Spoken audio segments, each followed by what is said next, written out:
నాగిరెడ్డి గారు చెప్పండి, అప్పుల నెట్లోకి ఆసుపత్రులు అంట, ఇంకోవైపు ఏమో మెడికల్ కాలేజీలు ప్రైవేట్ పరం చేయాల్సిందే అని చంద్రబాబు గారు మొండి వైఖరి. ఎట్లా నెట్లో చూస్తారు? ఆరోగ్యశ్రీ అనే పథకం రాజశేఖర్ రెడ్డి గారు అమలు చేయటం మూలంగా రాష్ట్రంలో కొన్ని కోట్ల మందికి లబ్ధి జరిగింది. అంటే చిన్న చిన్న వాళ్ళకి సర్జరీస్కి కాస్ట్ హాస్పిటల్లో 4 రోజులు 3 రోజులు ఉంటే వేరండి. అది అక్కడి నుంచి చాలా గొప్ప పథకం కింద నడుస్తూ వచ్చింది. 104, 108 ఆరోగ్యశ్రీ 3 కూడాను. ఇప్పుడు వచ్చేటప్పటికి 3,000 కోట్లు ఆరోగ్యశ్రీ కింద బకాయిలు నెట్వర్క్ హాస్పిటల్స్కి ఉండిపోయినాయి. వాళ్ళు మేము ఆరోగ్యశ్రీని మేము తీసుకోము అని చెప్పి ఆల్రెడీ ఒక అల్టిమేటం ఇచ్చారు. అల్టిమేట్ తర్వాత మీకు ఏదో పే చేస్తామన్నారు, అది ఫెయిల్ అయింది.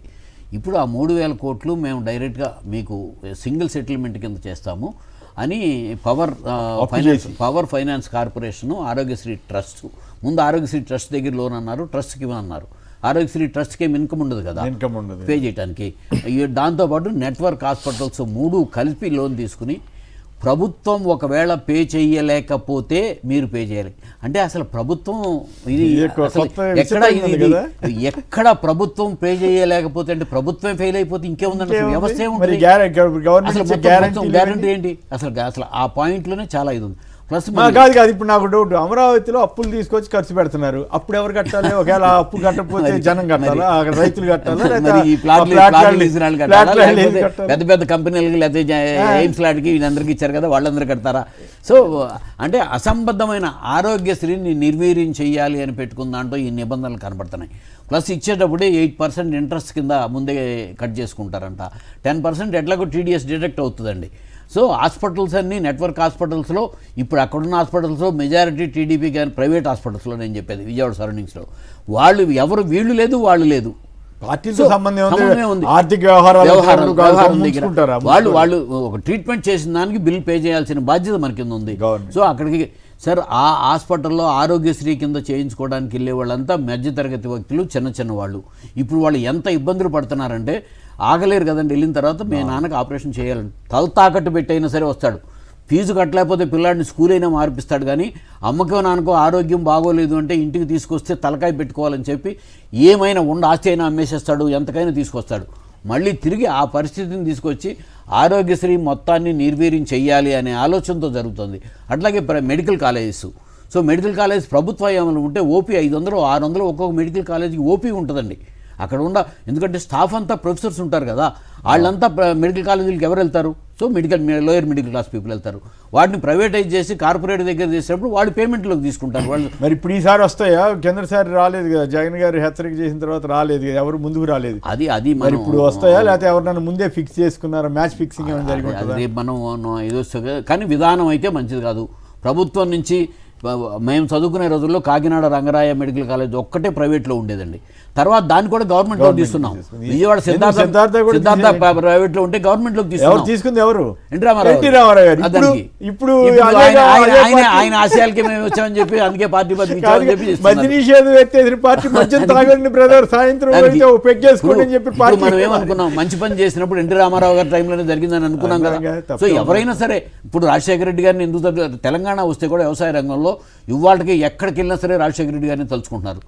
కారణం మరి ఇంత సుదీర్ఘ చరిత్రలో వాళ్ళకి ఆ టైంలో జరిగిన పరిస్థితి ఏంటి అనే దాని మీద ఉంటుంది. సో వాళ్ళ ప్రాణాలు నిలబెట్టిన ఆరోగ్యశ్రీ నిర్వీర్యం చేయాలనుకోవటం మాత్రం చాలా అన్యాయం అండి అది. సార్ మీకు బ్లాక్ మనీ వైట్ మనీలు లేదు అంటేనేమో మనీ రౌటింగ్లు చేస్తుంటారు వాళ్ళు, లేదు సీఏలో వీళ్ళు ఎవరో కూర్చొని అడ్వైజర్స్ లాగా కూర్చున్నట్టున్నారు. అసలు ఈ చరిత్రలో ఎక్కడా లేని అసలు నీచమైన ప్రపోజల్ ఇది. ఏంటంటే వాళ్ళు మాకు బిల్లులు మీకు బకాయిలు ఉండారో మాకు ఇవ్వండి అంటే నీకు ఇస్తాను, మళ్ళీ నేను ఇంకో చోట తెచ్చిస్తా, అప్పు తీసుకొచ్చి నేను ఇంకో చోట తెచ్చిస్తా, ఒకవేళ నేను మళ్ళీ అక్కడ తీర్చలేకపోతే నువ్వు గట్టు, మళ్ళీ నేను ఇంకో చోట తెచ్చి మళ్ళీ నీకు ఇస్తా. ఇది ఎంత ఏంటంటే మనీని మేనేజ్ చేసి రొటేట్ చేద్దామని ఆలోచన. సంపద సృష్టిస్తాను, నేను అద్భుతంగా పాలన చేస్తానని చెప్పుకునే కదా ఈయన అధికారంలోకి వచ్చింది. ఈనాడు ఆంధ్రప్రదేశ్ అవునవును బ్రహ్మాండంగా చేస్తారని చెప్పారు కదా. ఈ ఇయర్ ఐటీ రిటర్న్స్ అప్పుడు ఒకసారి చెక్ చేసుకోండి. డెఫినెట్లీ కూటమి నాయకుల యొక్క సంపద భారీగా పెరుగుతుంది. సృష్టిస్తా అన్నది మనం అర్థం చేసుకోలేకపోయాం సరిగ్గా. రెండోది, ఈ రెండు కూడా ఒకేసారి వచ్చి ప్రజలు ఆలోచించుకోవాల్సిన పరిస్థితి సార్. ఏంటంటే మెడికల్ కాలేజీలను ప్రైవేటీకరణ చేయటము, అట్ సేమ్ టైం ఆరోగ్యశ్రీ బకాయిలు పెండింగ్ ఉండటం వల్ల ఆరోగ్యశ్రీ సేవలు ఆగిపోయి ఉన్నాయి. ఇప్పుడు అయిపోయినాయా? జరగట్లా. అంటే యాక్సెప్ట్ చేయట్లేదు, ఎందుకంటే ఆరోగ్యశ్రీ మాకు బిల్లులు రావట్లేదు, మీరు పేమెంట్ అంటే చేసుకొని లెటర్ కావాలని సీఎం ఇచ్చినట్టున్నారు. రిలీఫ్ ఫండ్ లో అదే అప్లై రాయబారాలు చేసుకోవాలి. ఏం జరగలేదా? జరిగినాయి అంటే network hospitals already strike notice ఇచ్చారు, మేము తీసుకోమన్నారు, అది మళ్ళీ జరిగింది. మళ్ళీ తర్వాత మళ్ళీ లెటర్ ఇచ్చారు. మళ్ళీ ఇచ్చారు. మళ్ళీ ఇప్పుడు అదే దాని మీద ఇప్పుడు ఈ అగ్రిమెంట్లోకి జరుగుతుంది. ఏప్రిల్ 1 నుంచే ఆల్మోస్ట్ వీళ్ళు నెట్వర్క్ హాస్పిటల్లో ఆపేయడం అంటే వచ్చిన పేషెంట్కి ఏం చెబుతారు, ఆరోగ్యశ్రీ బిల్లులు రావట్లేదు, మీరు సీఎం రిలీఫ్ ఫండ్కి వెళ్ళండి, బిల్లు కడితేనే ఇస్తారు. బిల్లు కడితే ఇస్తా ఉంటున్నారు. వాళ్ళేమో పాపం అప్పులు సొప్పులు చేసి ప్రాణం మీదకి వచ్చిందని పేద ప్రజలు కదా సార్, చాలా వరస్ట్గా ఉంది ఆంధ్రప్రదేశ్ పరిస్థితి. ఈ టైం చూసిన తర్వాత అయినా ప్రభుత్వం మెడికల్ కాలేజీల అవసరం ఏంటి అనేది ఇంకా అర్థం కాకపోవటం వాళ్ళకి. అంటే మీరు అమరావతికి ఏమో 1,00,000 కోట్లు అప్పులు తీసుకొచ్చి పెడతాము, దీనికి 5,000 కోట్లు ఖర్చు పెట్టమని చెప్తే చూసే వాళ్ళకి, అట్లాగే రాయలసీమ లిఫ్ట్కి ఏమో 200 కోట్లు ఖర్చు పెడతానికి డబ్బులు లేవంటారు, ఇక్కడికి 1,000 కోట్లు యోగా డేకే 300 కోట్లు పెడతామనేసరికి చూసే వాళ్ళకి ఏంది ఇట్లా చేస్తారు. 7 లక్షల నుంచి 8 లక్షల మంది రైతులకి, మొక్కజొన్న శనగ రైతులకి ప్రొక్యూర్మెంట్ ప్రభుత్వం ధర్మబద్ధంగా ప్రకటించిన ధరకు ప్రొక్యూర్మెంట్ చేయడానికి డబ్బులు లేవని చెప్పి జగన్ గారు చాలా వచ్చేది మన ప్రభుత్వమే అని మళ్ళీ ధీమా వ్యక్తం చేస్తున్నారు. సరే, అంత ఒక గట్టిగా జగన్మోహన్ ఆ జనంలో అంత మార్పు జగన్మోహన్ రెడ్డి గారే కనపడుతుంది. కాదు, మాకెక్కడా కూడా కేడర్ అనేది అంటే చాలా బలంగా నిలబడిందండి. 40% ఓటు దగ్గర నుంచి అసలు కేడర్ ఎక్కడా కూడా ఇది కాలేదు. ఆటోమేటిక్గా మేము అనేదానికంటే కూడా ఇప్పుడు జరుగుతున్న పరిస్థితి, ప్రతి ఎక్కడ ఆఫీసులకు వెళ్ళినా, ఏ ఎమ్మెల్యే సెగ్మెంట్లోకి వెళ్ళినా సరే వాళ్ళలోనే చర్చ జరుగుతుంది. వాళ్ళలోనే డిసాటిస్ఫాక్షన్ మొత్తం కనపడకుండా ఇప్పుడు జగన్మోహన్ రెడ్డి గారి టైంలో ఒక డెత్ సర్టిఫికేట్ కావాలంటే ఏం జరిగింది, ఒక పెన్షన్ కావాలంటే ఏం జరిగింది, అన్నీ ఇప్పుడు చర్చకు వస్తున్నాయి.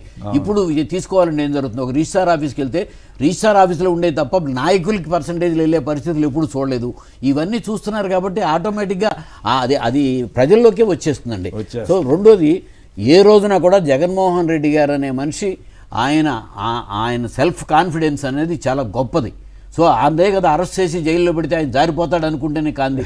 సో వాళ్ళ పార్టీ మళ్ళీ తిరిగి బలంగా ఏమాత్రం 11 సీట్లు పడిపోయినప్పుడు ఏ లీడర్ అయినది అవుతాడు, కానీ వెంటనే బయటకు వచ్చి మళ్ళీ తిరిగి ఈవీఎంలు లేకపోతే ఓట్లు 50 లక్షల ఓట్లు వ్యవహారం ఎన్నైనా అవి జరగకుండా జాగ్రత్త పడగలరా మరి? అది నేను ఇందాక చెప్పాను కదా, అది ఎన్ని చేయాలనుకున్నా సరే బలమైన వ్యతిరేకత వీళ్ళకి వచ్చేసినప్పుడు అవన్నీ ఏమి